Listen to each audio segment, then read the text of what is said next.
Olá a todos, bem-vindos ao canal. Se você já conhece o canal e gosta do conteúdo, já deixa um like para que os vídeos alcancem quem precisa deles. Hoje veremos o Tab Control, aquela janela cheia de abas. Ela é uma boa para organizar as janelas ou informações por categoria, porque em alguns casos muitas janelas podem atrapalhar a navegação.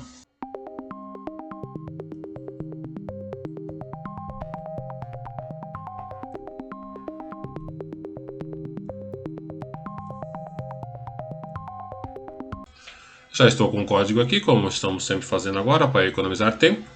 A primeira coisa que você vai fazer é em Project, Build Options, Linker e colocar com CTL32 caso ele não tenha. Em geral, essas bibliotecas aqui no CodeBlock elas já estão por padrão, até mesmo com CTL, mas se não tiver, você vem aqui e adiciona ela, caso você compile e dê problema. Vamos executar aqui. E você verá que vai criar a primeira janela aqui dentro sem nenhuma aba.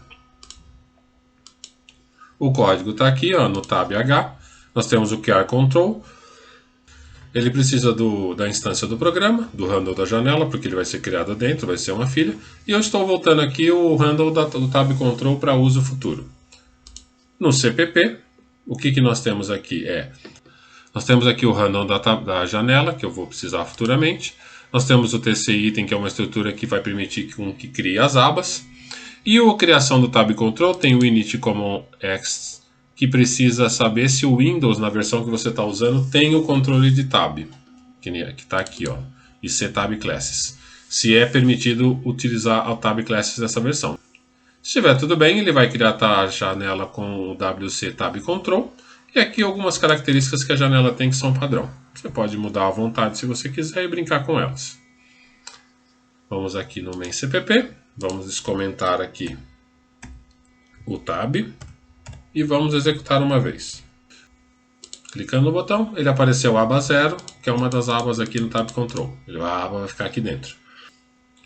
No Tab Control aqui no CPP, em geral começa pela aba 0. O que eu fiz aqui? Eu criei ela sem parâmetros. Aqui eu estou dizendo para ele que aquela máscara lá, TC Item nessa estrutura aqui, tem uma máscara que está dizendo que isso aqui é um texto, esse aqui é o texto que vai na aba, e essa é a função que insere a partir do Tab Control na posição 0 a estrutura que eu acabei de incluir. Por isso que executou lá bonitinho. Para criar outras abas, vamos mudar a função InsertTab para permitir um número da aba, só para facilitar a criação. Para você, eu sugiro que você faça um controle melhor, com arrays ou com a forma que você achar mais interessante. Então aqui, nós vamos utilizar o int paba. Eu vou apagar esse cara aqui, e eu já deixei um código pronto aqui embaixo para facilitar. Aqui nós temos uma estrutura tchar que vai conter a string da aba, o snprintf vai formatar a aba com o parâmetro que eu passar. A máscara é a mesma, o texto vai ser o que eu acabei de formatar na variável e o Tab Control vai utilizar o próprio índice que foi passado. Na prática, você controla os índices para saber que aba que está. Se você não tiver um controle de índice, ele simplesmente vai incluindo na ordem que precisar. Não é muito complicado. Aqui no header file nós vamos mudar para aqui. Tem um parâmetro que é o número da aba. Então, param. Número da aba, manter a documentação sempre em ordem. Ele vai obter um item, ele precisa de um int para funcionar. E aqui eu vou apagar esses caras aqui, vou apagar essa linha e vou descomentar essa. Ele vai inserir a aba 10 e a aba 1. Vamos executar. Ele inseriu a aba 10 e a aba 1. Como a aba 10 foi a primeira a ser inserida, ele inseriu aqui.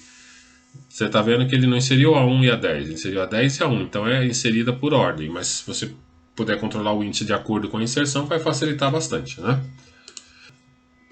Como eu já falei, embora os índices comecem com 0, você pode começar com qualquer número, mas aconselho a começar com 0, assim você pode utilizar um array e fica mais fácil manipular.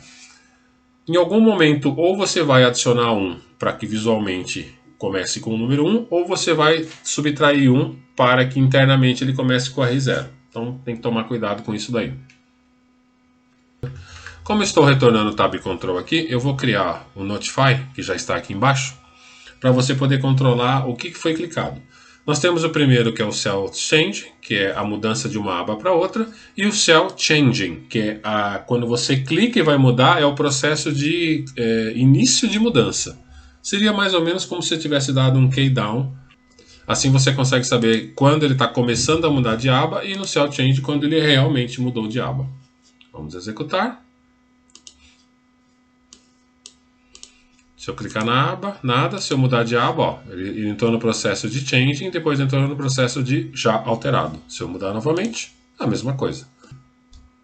Aqui eu estou em processo de mudança de aba e aqui eu realmente já mudei a aba. É muito simples, né? Não tem muita dificuldade.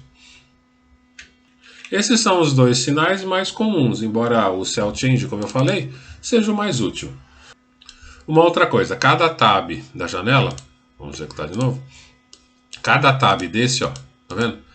É uma janela separada, que você pode criar componentes dentro dela. Ela se comporta como qualquer outro tipo de janela. Aqui em cima, ó, eu tenho um Create Window. Assim que eu clicar no botão, ele também vai, além de adicionar o tab, ele também vai incluir um label lá. Vamos só alterar a ordem aqui, ó, só para você ver que não faz muita diferença o índice em si, sim a forma como você executa. Executar. Clicando, ó, ele criou o label aqui na parte de cima. Perceba que a aba está na posição 0. Por isso que o label foi sobreposto ele aqui. Logo, você não consegue utilizar todo o tamanho do Tab Control. Há algumas margens que devem ser respeitadas. Eu vou encerrar aqui e vou colocar aqui no X como 500. Só para você perceber uma coisa. Você vai ver que a criação do label vai funcionar, mas ele vai ficar fora da área visível. Daí, tem que saber direitinho qual é o tamanho do seu Tab Control. Vamos executar.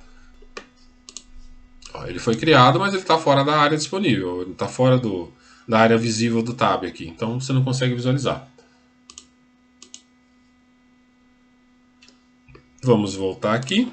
Vamos colocar 0 aqui. E 300 na vertical, para ele ficar mais embaixo um pouquinho. Vou colocar 10 aqui, né? 10 e 30. Vamos executar. Clicar. Olha como ele ficou dentro da margem aqui. Mas se você clicar na aba, ele vai continuar visível. Por quê? Você tem que usar o sinal Cell Change para dizer que os componentes dessa aba aqui vão ficar invisíveis. Ou criar de alguma forma uma janela separada que contenha todos os componentes aqui. Isso fica para o próximo vídeo, que nós vamos fazer uma criação de janelas na qual a mudança de um tab para outro apague a estrutura da janela que está aqui e visualize a próxima estrutura. Isso é um pouco chato de fazer, que exige um pouco mais de código, mas para o início aqui, para você ter uma ideia de como funciona o Tab Control, acho que o vídeo já está ótimo. Por favor, não esqueça de dar um like, inscreva-se no canal e clique no sino para receber notificações. Obrigado!